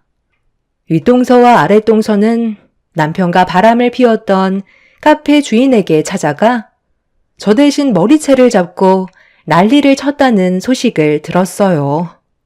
상간녀 소송으로 위자료를 받았을 때 내연녀의 뱃속에 남편의 아이가 생겼다는 걸 알 수 있었죠. 정말 갈 때까지 간 사람들이었습니다. 내연녀도 가정이 있고 태어난 지 얼마 되지도 않았던 아이가 있었으면서도 남편의 아이까지 임신을 하게 됐으니 그 집안은 난리가 나게 되었죠. 하루라도 빨리 그 집에서 빠져나온 것만도 감사하게 생각합니다. 그 사람의 아이를 가졌었다면 저에게는 엄청난 불행이 찾아왔었겠지만 그 전에 모든 관계를 해결했다는 거에 다행이라고 생각하고 있어요. 그리고 시모는 결국 요양원에 들어가게 되었다는 소식을 끝으로 더 이상의 소식은 듣지 않았습니다. 현재 저는 처음 차렸던 분식집은 처분을 하고 다른 지역에서 새롭게 시작을 하게 됐는데요. 제 노력을 알아주신 손님분들께서 입소문도 많이 내주시고 소개도 해주신 덕에 금방 자리를 잡아 매출이 점점 늘어 더 좋은 재료로 초심 잃지 않고 보답드리려 노력하고 있어요. 앞으로 이곳에서 좋은 일들만 가득했으면 좋겠습니다. 제 사연을 들어주신 많은 분들께서도 언제나 행복하시길 기원 드리겠습니다. 감사합니다. 안녕하세요. 저는 양평에 살고 있는 30대 여자입니다. 제가 사연을 신청하게 된 이유는 그동안 끊어내지 못했던 지긋지긋한 시댁과의 관계를 정리하게 돼서 글을 쓰게 되었습니다. 남편은 어렸을 적부터 독립심이 강해서 성인이 되자마자 따로 나와 살았었다는 말을 들었었어요. 그리고 시댁 식구들과도 사이가 별로 좋지 않아 거의 연락을 안 하면서 지냈다가 저와 결혼을 하기 위해 5년 만에 처음으로 얼굴을 뵈러 가는 거라고 했었는데 인사를 드리러 갔을 때 남편이 왜 가족들과 관계를 끊어내고 살았었는지 처음 얼굴 보는 자리였는데도 어느 정도는 알겠더라고요. 남편의 얼굴을 보자마자 불만들을 쏟아내는데 옆에 있던 제가 당황스러울 정도였고 남편이 그동안 많이 힘들었을 것 같아 마음이 안 좋았었습니다. 장남이었던 남편이 시댁에서 빠져나왔던 이유는 돈만 벌어다 주는 기계로 생각하고 있었고 아직 결혼을 하지 못한 시동생도 시부모처럼 성격이 좋은 편도 아니었습니다. 저희 가족들과 전혀 다른 모습들을 보게 되니 제 마음이 안 좋더라고요. 이런 집안에서 어떻게 살아왔을지 상상하기 힘들 정도로 시댁 식구들의 말투는 비수를 꽂는 듯 평생 기억에 남을 상처를 남겨주었네요. 제가 여기 온 이유는 결혼식 문제 때문에 온 게 아니에요. 이제 이 사람과 결혼할 거니까 앞으로 다시는 연락하지 마세요. 아시겠죠? 그러니까 지금 내가 며느리로 인정해주지 않았는데도 허락 없이 결혼식을 진행하겠다는 거니? 이 여자한테 아주 제대로 콩깍지가 씌었구만. 네가 어디를 가든 애빈내가 찾을 수 있다는 거 뻔히 알 텐데 이런 식으로 나와봤자 좋을 거 하나 없는 거 알면서 결혼을 통보하러 와? 너 제정신이냐? 오늘 이 사람과 인사를 드리러 온 이유는 그래도 큰아들인 제가 결혼을 하겠다고 왔는데 좋은 말을 해주실 줄 알았어요. 그런데 제 얼굴 보자마자 뭐라고 하셨어요? 돈부터 달라면서요. 그동안 연락하지 않고 지낸 이유를 전혀 모르는 거예요? 그래도 5년 동안 얼굴 안 보고 살아왔으면 어느 정도는 제 입장을 이해해 주실 줄 알았는데 그때나 지금이나 바뀐 건 전혀 없네요. 어떻게 얼굴을 보자마자 돈부터 달라고 할 수가 있어요? 이 사람과 결혼하는데 말도 없이 식을 올렸다가 나중에 더 안 좋은 일이 생겨서 피해를 보게 될까봐 어쩔 수 없이 인사드리러 온 거였는데 정말 너무 하시네요. 그래도 처음 얼굴 보는 자리인데 이런 식으로 나오면 저희 집안을 뭐라고 생각하겠어요? 창피해서 얼굴을 들지도 못하겠다고요. 식은 제가 알아서 올릴 거니 평생 이렇게 사세요. 우리가 생활이 오죽 힘들었으면 돈부터 달라는 말이 나왔겠어? 네 동생이 너 대신 가장 역할을 해와서 여자는 아예 만나지도 못하고 살아왔었어. 그래, 맞아. 형 때문에 내가 왜 피해를 봐야 하는 건데? 가장 역할이 하고 싶지 않으면 먼저 태어나질 말던가. 형 대우는 받고 싶으면서 가족은 도와주기 싫어? 내가 그동안 가장 역할을 안 해왔어? 아니면 돈을 준 적이 없었어? 해달라는 거 다 해주면서 내 한 몸 희생하면서 살아왔었어. 그런데 방금 뭐라고? 내가 한 게 아무것도 없다고? 너는 꼴랑 5년 사회생활했으면서 얼마나 대단한 일 했다고 지금 내 앞에서 생색내는 거냐? 나는 고등학교 졸업하자마자 사회생활 뛰어들었고 내 인생 희생하면서 살아왔었는데 고맙다는 말 한마디라도 해준 적 있었어? 두 분도 저에게 말 한마디 따뜻하게 건넨 적 단 한 번도 없었잖아요. 세월이 지나면 사람 성격도 바뀐다던데 어떻게 그때나 지금이나 달라진 게 하나도 없어요? 이런 식으로 저를 대하는 걸 보면 과거의 일을 후회하기는커녕 저에게 분노만 가지고 있었겠네요. 그러니 제 얼굴을 보자마자 그간 힘들었던 걸 보상받으려고 돈부터 달라고 했던 거 아니에요? 확실히 연을 끊던가 해야지. 정말 지긋지긋해요. 남편은 제 팔을 잡고 자리를 박차며 일어나더니 2번 다시 얼굴 볼 일 없을 거라면서 시댁을 빠져나왔어요. 시모는 남편을 향해 집안 물건을 던졌고 그런 시모를 무시하며 차에 올라타 시댁을 빠져나왔습니다. 그렇게 남편과 지인들 위주로 조촐하게 식을 올렸고 저희 가족도 거의 가족들 위주로만 소박하게 식을 진행했어요. 남편의 가족은 자리에 없었지만 차라리 남편의 판단이 잘한 결정이라고 생각했었습니다. 만약 시댁 식구들이 한자리에 있었다면 안 좋은 분위기가 이어질 게 뻔했고 저희 부모님께 시댁 식구들의 모습을 보여주고 싶지 않았어요.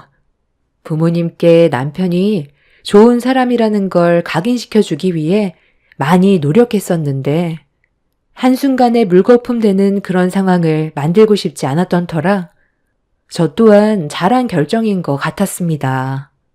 저희 부모님께서도 남편 입장에 대해 충분히 이해해 주셨고 그렇게 큰 문제 없이 결혼식은 마무리할 수가 있었어요. 남편이 혼자 힘으로 마련한 신혼집에서 새 출발을 시작했고 행복한 신혼생활을 즐기면서 하루하루 행복하게 잘 살아왔었어요. 그런데 며칠 뒤 초인종 소리가 울리길래 인터폰을 확인해 봤는데 충격적이게도 시부모님과 시동생이 현관문을 두드리고 있었어요. 남편은 일을 하고 있었는지 제 전화를 받지 않아 고민 끝에 문을 열어드렸고 시댁 식구들과 두 번째의 만남을 가지게 되었습니다. 제 인사는 받지도 않고 거실로 들어오더니 거실 소파 위에 걸려져 있던 결혼식 사진을 보던 시모는 썩은 미소를 보이면서 저에게 한마디 했어요. 분위기는 인사를 드리러 갔을 때와 다르지 않았죠. 우리 없이 결혼식 올리니까 좋았니? 아무리 등을 돌리고 산다 해도 결혼식만큼은 우리를 불렀어야지. 그래도 낳아준 부모가 참석해줘야 되는 게 도리 아니니? 너희 부모님도 모르는 상황이 아니었을 텐데 전혀 문제 삼지 않고 결혼식을 진행시켰다는 건 우리 집안과 안 좋은 관계를 형성하겠다는 거잖아. 그건 오해세요. 저희 가족들도 이런 상황을 심각하게 받아들이고 있었지만 그 사람 의견을 제일 중요하게 생각했고 최대한 존중해줬기 때문에 식을 올렸던 거예요. 그런데 여긴 어떻게 알고 오신 거예요? 그이가 말해준 적도 없을 텐데요. 설마 뒷조사 같은 거 하신 거예요? 오늘 왜 오신 건데요? 내가 저번에 얘기했을 텐데 아무리 벗어나려 해도 내 손바닥 아니라고. 사람 하나 찾는 게 어려운 줄 아나 본데 법적으로 내 아들이기 때문에 조금만 움직여도 쉽게 찾을 수가 있다. 결혼식 끄고 우리가 가지 않았던 이유는 건강상의 문제가 좀 있기도 하지만 가봤자 얼굴만 붉힐 테고 우리도 그런 감정 소모하고 싶지 않아 그냥 가지 않았던 거다. 그 대신 편안하게 식을 올릴 수 있게 해줬으니 그만한 대가는 집을 해야지. 5년간 연락 끊고 금전적 지원 또한 전혀 지원을 해주지 않아. 우리 작은 아들만 고생했으니까 큰아들이 이제 집안의 가장 역할을 다시 해야 되지 않겠어? 사업으로 꽤 많은 돈을 벌었다던데 양평에 주택을 짓고 살 줄은 몰랐다. 우리가 사는 집은 너무 좁기도 하고 아파트라 많이 답답한데 이곳으로 옮기면 딱 좋을 것 같기도 하고. 너 생각은 어떠니? 네? 갑자기 여기로 옮기신다고요? 그건 말도 안 되죠. 저는 지금 연락도 없이 찾아오신 것도 많이 당황스러운데요. 일단 그이한테 전화부터 해봐야 할 것 같아요. 사업도 성공했으면 이제라도 효도해야죠. 그게 부모에 대한 도리 아닌가? 가족들 팽개치고 혼자 잘 먹고 잘 살면 다예요? 내일 당장 짐 싸서 들어올 테니까 그렇게 하세요. 그래, 그렇게 하는 게 좋겠다. 큰아들이 돈 좀 벌었다고 자기를 낳아준 부모와 등을 진다는 건 잘못된 거지. 그리고 이런 건 네가 며느리로 들어왔으면 지혜롭게 해결을 봐야지. 너도 등지고 사는 걸 바라는 거니? 이래서 여자는 부모가 봐야 한다 했는데 자기 고집대로 시까지 올려서 돌이킬 수도 없는 결과를 가져왔으니 나중에 분명 후회하게 되는 날이 올 것 같다. 딱 봐도 눈치도 없어 보이고 외적인 부분도 마음에 드는 구석이 하나도 없는데 둘이 길어야 2년 정도 살면 헤어질 것 같네. 너희들이 나를 무시하고 멋대로 산다면 아마 둘이 함께 살 수 있는 시간은 더 짧아지겠지. 분위기 파악하면서 행동해라. 시댁 식구들 모두 남편을 향한 불만들이 상당했어요. 시부가 저희 집을 알아낸 건 사업을 하고 있던 남편의 사업장에서부터 뒤따라와 집의 위치를 미리 파악해 둔 거였어요. 시부모의 목적은 오로지 돈이었고, 그게 안 되면 저희 신혼집으로 무작정 이사 올 계획을 세우고 있었습니다. 혼자선 감당할 수 없을 것 같아 남편한테 도움을 요청했고, 이런 상황을 뒤늦게 알게 된 남편은 허겁지겁 집으로 돌아왔어요. 이미 시부모와 시동생이 집안을 한번 휘저어서 난장판을 만들어 놓았고, 한 바퀴 둘러본 시모는 주방 쪽으로 들어가 냉장고 안에 있던 과일들을 전부 다 꺼내 거실로 가지고 나와 TV를 즐기고 있었습니다. 이런 광경을 보게 된 남편은 목이 터져라 소리치면서 시댁 식구들을 밖으로 내쫓으려 했어요. 하지만 저희 집에 오려고 했던 목적을 달성하지 못해서 그런지 꼼짝도 하지 않더군요. 남편은 원하는 게 뭐냐고 물어보게 되었고, 시모 입에서는 앞으로 꾸준하게 생활비를 통장에 넣어주면 좋겠다고 통장을 건네줬어요. 여기에다가 한 달에 한 번씩 최소 500 정도는 생활비를 넣어줬으면 좋겠다. 지금 하는 사업이 앞으로 발전 가능성도 높고 매출 상승도 엄청나다면서 월 500은 줘야 먹고 살만하지. 그 정도 맞춰주면 앞으로 너를 귀찮게 하지도 않으마. 너 동생이 5년간 연락 끊고 지냈을 때 얼마나 많은 희생을 했었는지 아니? 남들 다 아는 결혼도 못하고 부모 먹여 살리겠다며 생산직에서 교대 근무하는 모습을 봤을 때 엄마인 내 마음이 찢어질 정도로 아팠었어. 우리 집안의 장남인 네가 해야 될 일을 적은 놈이 하고 있으니 얼마나 힘들었겠어. 너는 이제 결혼도 했고 사업도 안정적으로 운영이 되고 있으니 이제는 해야 될 도리 하거라. 어머니는 저를 낳아주신 이유가 뭐예요? 돈 벌어다 주는 기계가 필요했던 거예요? 20살 때부터 쉬지 않고 일해왔었어요. 두 분 다 경제적인 활동 충분히 하실 수 있는 거 알고 있었는데도 손가락 하나 까딱하지 않고 제가 벌어오는 돈으로만 생활했잖아요. 아버지는 뒤에서 뭘 하셨는데요? 손가락 하나 까딱하지 않고 중풍 핑계대면서 여기저기 아프다고 일할 생각도 전혀 없었잖아요. 맨날 제 앞에서 동생만 이뻐해주고 밖에서 고생하고 들어온 저에게는 따뜻한 말 한마디보다 잠잘시간에 밖에 나가서 돈이나 더 벌어오라고 오히려 쉬는 꼴을 못 봤잖아요. 그래도 가족이라는 울타리가 나중에 저에게 도움이 될 것 같아 정말 힘들게 참고 살아왔었는데 결과적으로 저에게 돌아오는 건 아무것도 없더라고요. 어느 날 몸살이 한번 크게 난 적이 있었는데 그때 제가 방에서 나오지도 못한 채 힘들어하고 있는데 그럴 때일수록 움직여야 한다면서 저에게 돈 벌어오라고 오히려 등을 떠밀었잖아요. 그때 확실히 알 수 있었어요. 저를 아들로 생각해주는 게 아닌 돈 벌어오는 기계로 생각하고 있다는 걸 온몸으로 느꼈고 2번 다시는 마주하고 싶지 않았어요. 이제 제 인생에서 제발 빠져달라고요. 너만 바라보고 의지하고 있는데 그럼 다들 굶어 죽으라는 거야? 내 한쪽 다리도 성치 않고 네 애비도 정상이 아닌데 네가 장남이면 몸이 부셔져도 가족을 위해선 희생해야 되는 건 당연한 거지. 몸살 정도야. 시간 지나면 괜찮아지는데 아플 때마다 쉬면 벌어오는 돈이 적어지니까 생활에 지장이 생기게 되잖아. 나는 가족을 위해 등 떠밀었던 거고 지금도 그때의 행동이 잘못됐다고 생각해 본 적 없다.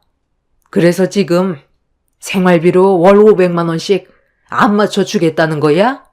네가 없는 동안 얼마나 궁핍하게 살아왔는지 알아? 당장 토해내거라. 저기요, 어머님. 저도 이 사람한테 들은 게 있어서 어느 정도는 알고 있는데요. 왜 이 사람한테만 금전적인 요구를 하는 거예요? 장남이면 꼭 그렇게 해야 된다는 법이 있는 것도 아닌데, 이 세상에 태어나게 해줬다는 이유 하나로 부려먹으려는 건 잘못된 생각이죠. 도련님은 뭐하고요? 사지 멀쩡하면 이래야 되는 건 당연한 거예요. 그리고 두 분 다 생각보다 상당히 건강해 보이시는데요? 돈이 급하시면 본인들이 직접 일을 해서 벌었으면 되잖아요. 이 사람도 이제 혼자가 아니에요.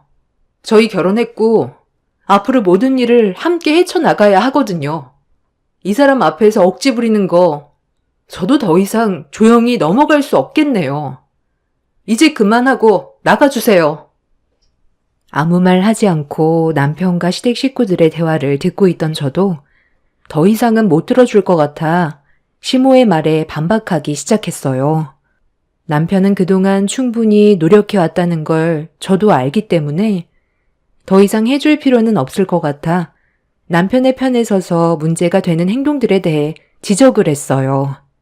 제가 갑자기 끼어들게 되자 시부모는 당황했는지 표정이 안 좋았고 흥분한 시모는 화를 가라앉히지 못했지만 할 말은 해야 될 것 같아 절대로 고개를 숙이지 않았어요. 시모는 그런 저를 보면서 온몸을 부들부들 떨었고 분위기가 심각해지고 있자 남편은 그 자리에서 경찰서에 전화를 걸어 싸움이 날 것 같다며 도움을 요청했습니다. 시부모와 시동생은 계획한 대로 흘러가지 않자 얼굴을 붉히면서 나중에 다시 얘기하자며 집으로 돌아갔어요. 시댁 식구들이 한번 왔다 간 것뿐인데 온몸에 기가 빠져나갔는지 힘이 없었고 저는 어른한테 대들었던 적이 처음이라 몸이 떨려오고 있었죠.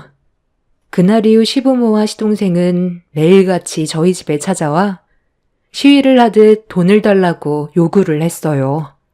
남편은 투명인간 취급하라면서 무시를 했는데 그럴수록 점점 상황은 악화되어 갔고 시모는 분노가 치밀었는지 남편과 함께 일을 마치고 집으로 들어가려던 그때 시모가 갑자기 뒤에서 제 머리채를 잡으며 한바탕 난리를 쳤어요.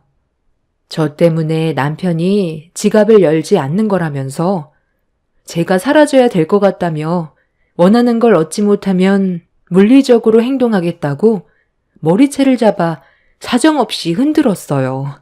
저도 한 성격했던 사람이라 그동안 많이 참고 있었는데 시모의 행동은 도가 지나친 것 같아 그 자리에서 시모를 엎어치기로 넘어뜨렸어요.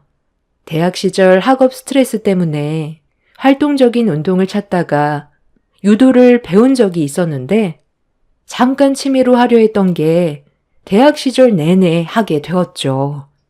이런 사실을 전혀 알지 못했던 시모는 엎어치기를 당한 뒤 엉덩이가 그대로 바닥에 내리꽂히게 되자 상당히 고통스러웠는지 집 앞 마당에 뒹굴면서 비명을 질렀어요.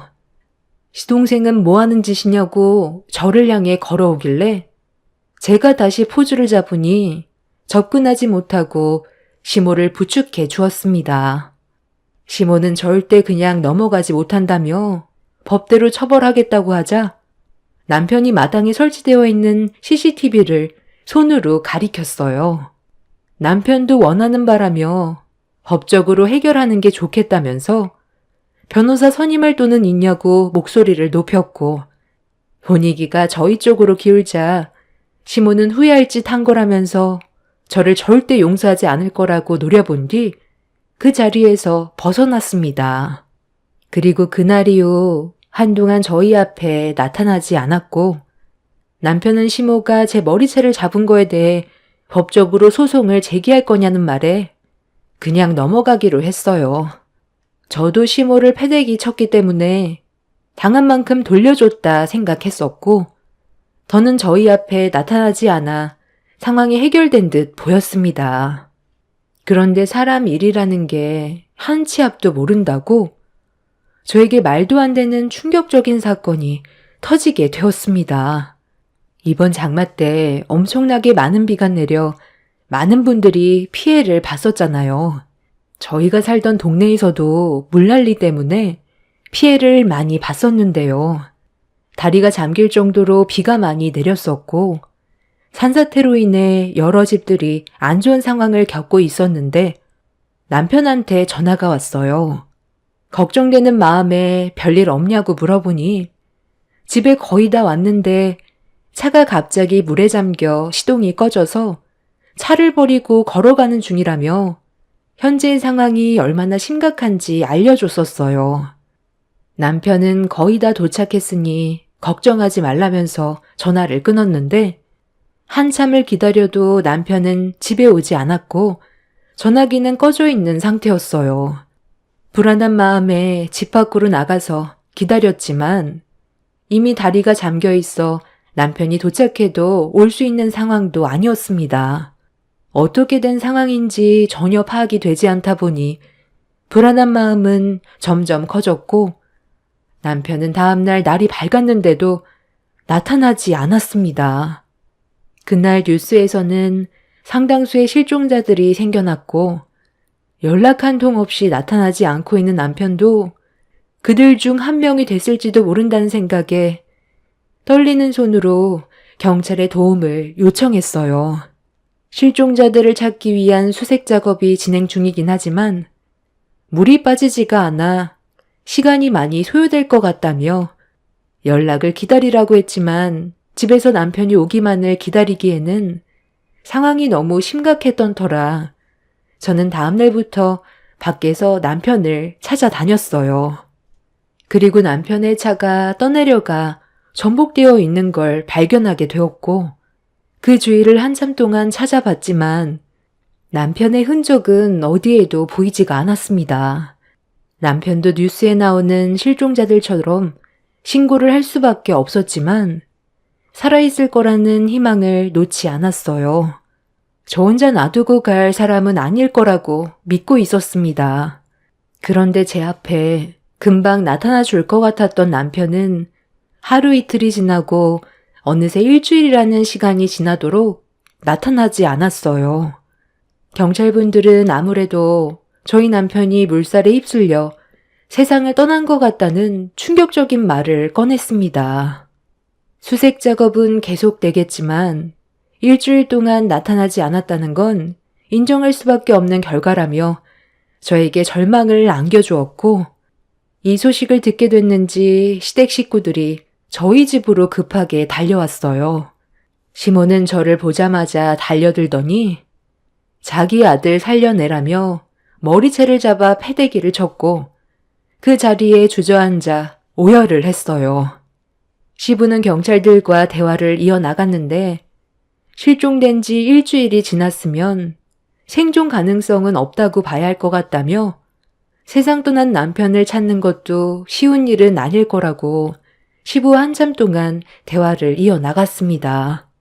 저는 어디에서 도움을 요청하고 있을 거니 더 기다려봐야 한다고 했지만 시모는 제 말에 더 화를 냈어요. 니년이 내 아들을 2번 죽이는 거냐? 경찰분들도 생존했을 가능성이 적다잖아. 일주일이나 지났다. 살아있었다면 너한테 제일 먼저 연락을 했겠지. 하루 이틀도 아니고 일주일이야. 너만 아니었으면 이런 일도 없었다고. 쓸데없이 더 시간 끌지 말고 사망신고 처리해라. 경찰도 인정하는 부분이잖아. 그렇게는 할 수 없어요. 그 사람을 제 눈으로 확인하기 전까지는 서류 작성하지 않을 거예요. 어머님이야말로 여긴 왜 찾아온 거예요? 그동안 잘해준 적 한 번도 없으면서 왜 오열하는 건데요?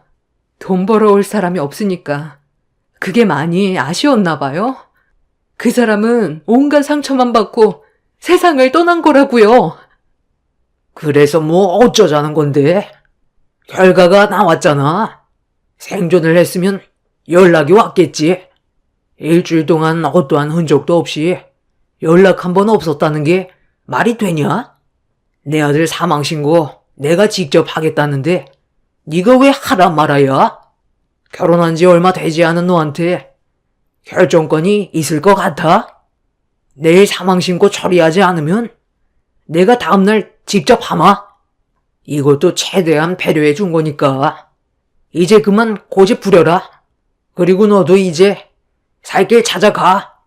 여긴 우리 아들 집인데 네가 있을 곳은 아니지. 시부는 저를 집 안으로 들어가지 못하게 가로막았어요. 시동생과 시모도 이 모든 상황이 저 때문에 벌어진 일이라며 분노하고 있었고, 자기 아들이 세상 떠난 게 전부 제 탓이라면서 집 안으로 들어가지 못하게 막았습니다.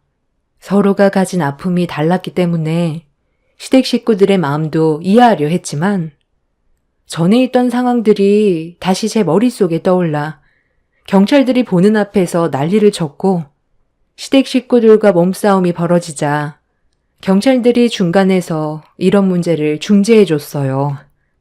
경찰은 사망 신고가 되지 않았고, 법적으로 제가 남편의 배우자이기 때문에 이 집은 아직 제 권한에 있는 거라며 저를 집 안으로 들여보내주었습니다.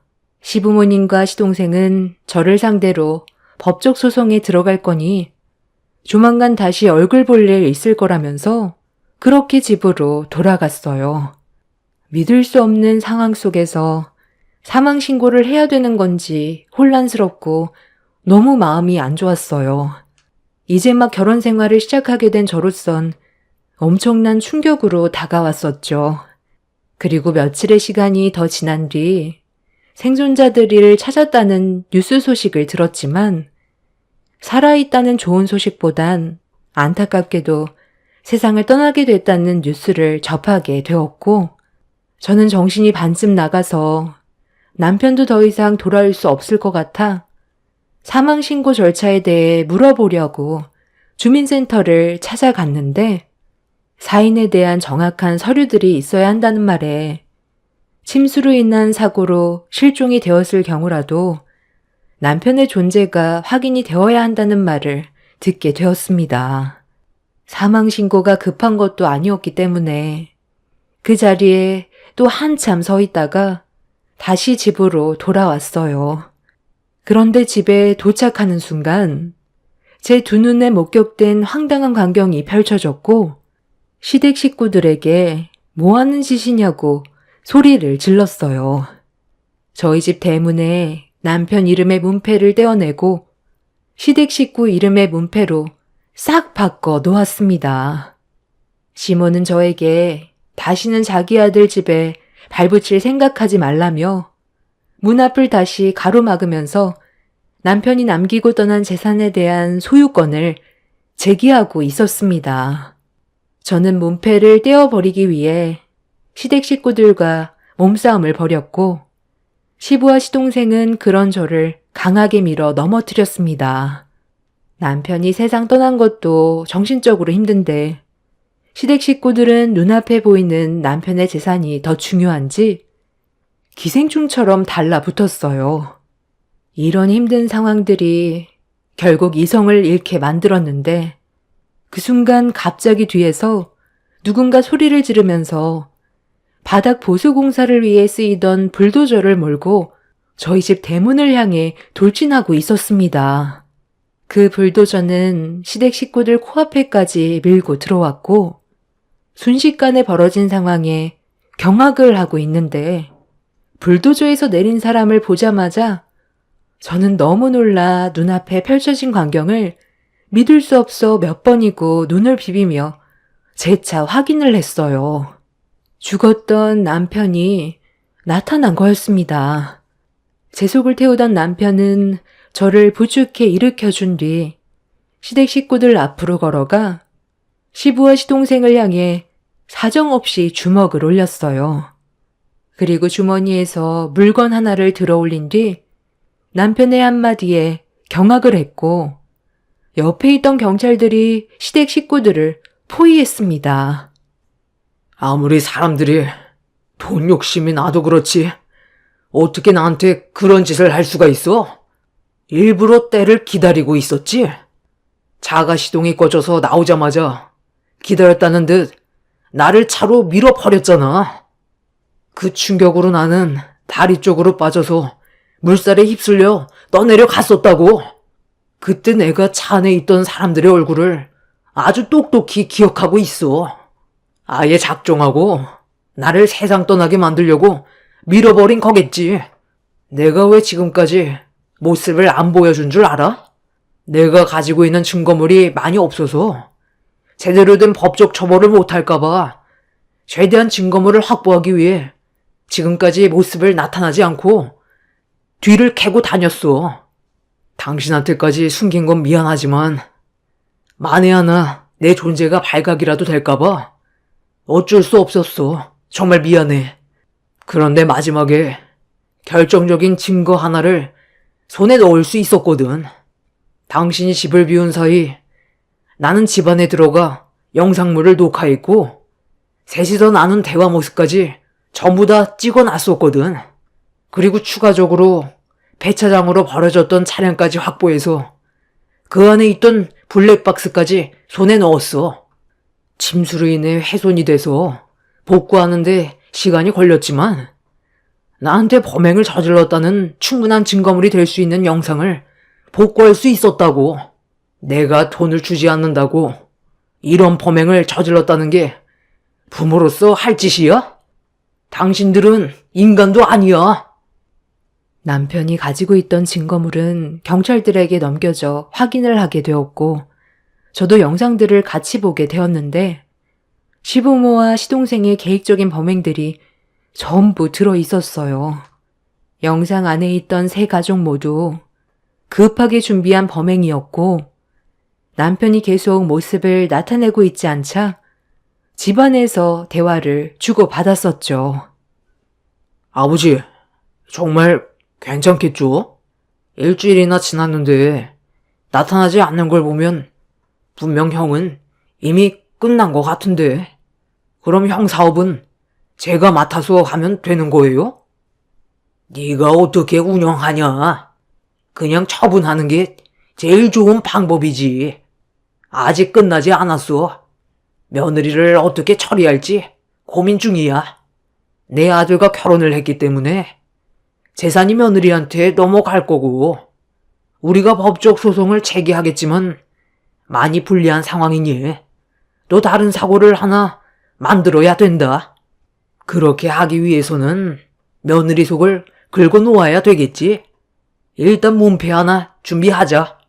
그래서 우리 집인 것 마냥 행동하면 흥분해서 난리치겠지. 그럴 때 몸싸움을 벌이다가 나중에 사고사로 위장해서 범행을 저지르면 될 것 같다. 의도적인 범행 동기보다 사고사가 법적 처벌은 덜 받게 된다고 들었거든. 그렇게 계획하도록 하자. 정말 괜찮겠지?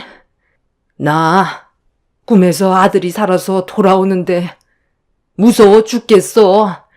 그때 당신이 운전해서 순간적으로 다리 밑으로 떨어뜨렸을 때 솔직히 나 마음이 안 좋았어. 당신은 당신 친아들이 아니라지만 나는 내 속으로 낳은 내 자식이라 마음이 어땠겠어? 엄마도 동조한 범행이었잖아요. 왜 이제 와서 그러는 건데? 이미 불은 엎질러졌고 되돌릴 수 없어요. 경찰들이 하는 말 들었죠? 일주일이면 생존 가능성이 없다잖아요.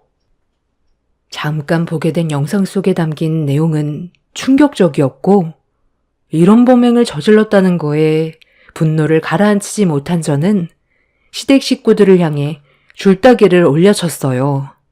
남편은 알고 보니 시부의 친자식이 아니었어요. 남편이 2살 때 시모가 재가를 하면서 남편도 시부를 친부로 생각하고 살아온 눈치였는데, 일로 모든 게 밝혀져서 얼마나 정신적인 충격과 배신감이 컸겠어요. 그렇게 겨우 살아 돌아온 남편은 쓰레기 같은 그 인간들을 상대로 현재 법적 소송 중에 있습니다. 하루빨리 이 문제가 해결됐으면 좋겠어요. 그 인간들을 절대로 용서하고 싶지가 않습니다. 사건이 해결되면 저희는 다른 나라로 이민 갈까 생각 중입니다. 이곳에선 안 좋은 기억이 너무 많은 것 같아서요. 돈 때문에 사람 목숨까지 해할 수 있다는 건 뉴스에서나 봤었는데 제 현실에서 제가 겪게 될지 꿈에도 몰랐습니다. 제 사연 들어주신 분들 감사합니다.